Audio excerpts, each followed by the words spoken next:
Hello बच्चों, तो आज हम आप लोगों को पढ़ाने वाले हैं क्लास 12 केमिस्ट्री का एक मोस्ट इम्पॉर्टेंट अंतर जो कि प्रीवियस ईयर में कई सालों से लगातार पूछा जा चुका है और इस बार भी इसके आने के चांसेस हैं। द्रव स्नेही कोलाइड और तथा द्रव विरोधी कोलाइड में अंतर, तो ये मोस्ट इम्पॉर्टेंट अंतर है। इससे पहले हमने फ्रैंकल 260 की दोष में अंतर और भौतिक अधिशोषण और रासायनिक अधिशोषण में अंतर देखा था। उसके बाद हम ये वाला अंतर देख रहे हैं। 4 से 5 अंतर हैं जो कि मोस्ट इम्पॉर्टेंट है, हम उतने ही कराएंगे जो कि मोस्ट इम्पॉर्टेंट वाले हैं। तो इसे देख लेते हैं। तो इसमें दिया हुआ है, आप तरफ एक तरफ बॉक्स बना लेंगे द्रव स्नेही कोलाइड का और दूसरी तरफ बॉक्स बना लेंगे द्रव विरोधी कोलाइड का। तो द्रव स्नेही कोलाइड में पहला पॉइंट दिया हुआ है कि वे पदार्थ जो विलायक के साथ संपर्क में आकर सरलता से कोलाइडी विलयन बना लेते हैं और द्रव स्नेही कोलाइड कहलाते हैं। यानी कि ऐसे पदार्थ जो विलायक, अब देखो विलायक क्या होता है, हमने आपको एक वीडियो में बताया था। जैसे कि शक्कर है, पानी है और शरबत बनेगा, तो जो शक्कर हो जाएगा वो विलेय हो जाएगा और जो विलायक पानी जो होगा वो विलायक का काम करेगा, पानी का विलायक का काम करेगा, जो बनकर तैयार होगा वो विलयन होगा। तो यही आपका विलायक, विलयन और विलेय होता है।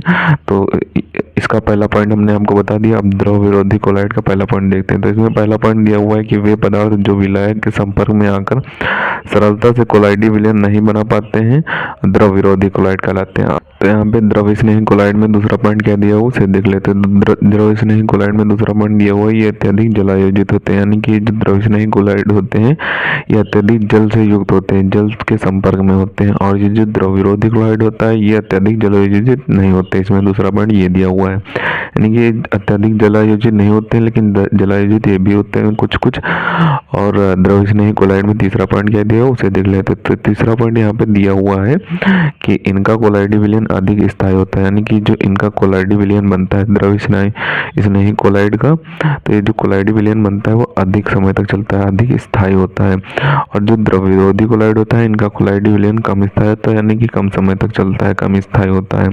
और यहाँ पे द्रव स्नेही कोलाइड का चौथा पॉइंट दिया हुआ है उसे देख लेते। तो चौथा पॉइंट में दिया हुआ है कि इनके कणों पर बहुत कम अथवा शून्य आवेश होता है। यानी कि जो इनके कण होते हैं उन पर बहुत ही कम आवेश लगेगा, या फिर बहुत ही कम आवेश लगेगा, या फिर शून्य आवेश लगेगा।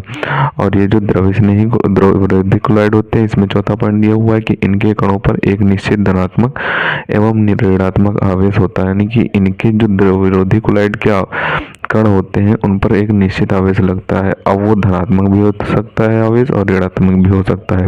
अब द्रव स्नेही कोलाइड में पांचवा पॉइंट क्या दिया हुआ उसे देख लेते हैं। तो पांचवा पॉइंट यहाँ पे दिया हुआ है कि इनके कणों को अधिसूक्ष्मदर्शी से ना ही देख सकते हैं और ना ही पहचान सकते हैं। यानी कि जो इनके कण होते हैं द्रव स्नेही कोलाइड के, इसको ना ही अधिसूक्ष्मदर्शी से देखा जा सकता है और ना ही पहचाना जा सकता है। यानी कि किसी भी प्रकार से पहचाना भी नहीं जा सकता है और ना ही देखा जा सकता है। और द्रव विरोधी कोलाइड में पांचवा पॉइंट दिया हुआ है कि इनके कणों को देखा नहीं जा सकता है परंतु अतिसूक्ष्मदर्शी से पहचाना जा सकता है। यानी कि जो अतिसूक्ष्मदर्शी होता है उसे पहचाना जा सकता है परंतु इसको सिंपल आंखों से देखा नहीं जा सकता है। और यहाँ पे द्रव स्नेही कोलाइड का उदाहरण दिया होगा और द्रव विरोधी कोलाइड का उदाहरण दिया होगा। तो उदाहरण में क्या दिया हुआ उसे देख लेते हैं। तो उदाहरण में द्रव स्नेही में दिया हुआ है कि गोंद, स्टार्च, जिलेटिन आदि द्रव आदि के जल में कोलाइड, यानी कि ये जो होते हैं इनके जल में कोलाइड क्या कहलाते हैं, द्रव स्नेही कोलाइड कहलाते हैं।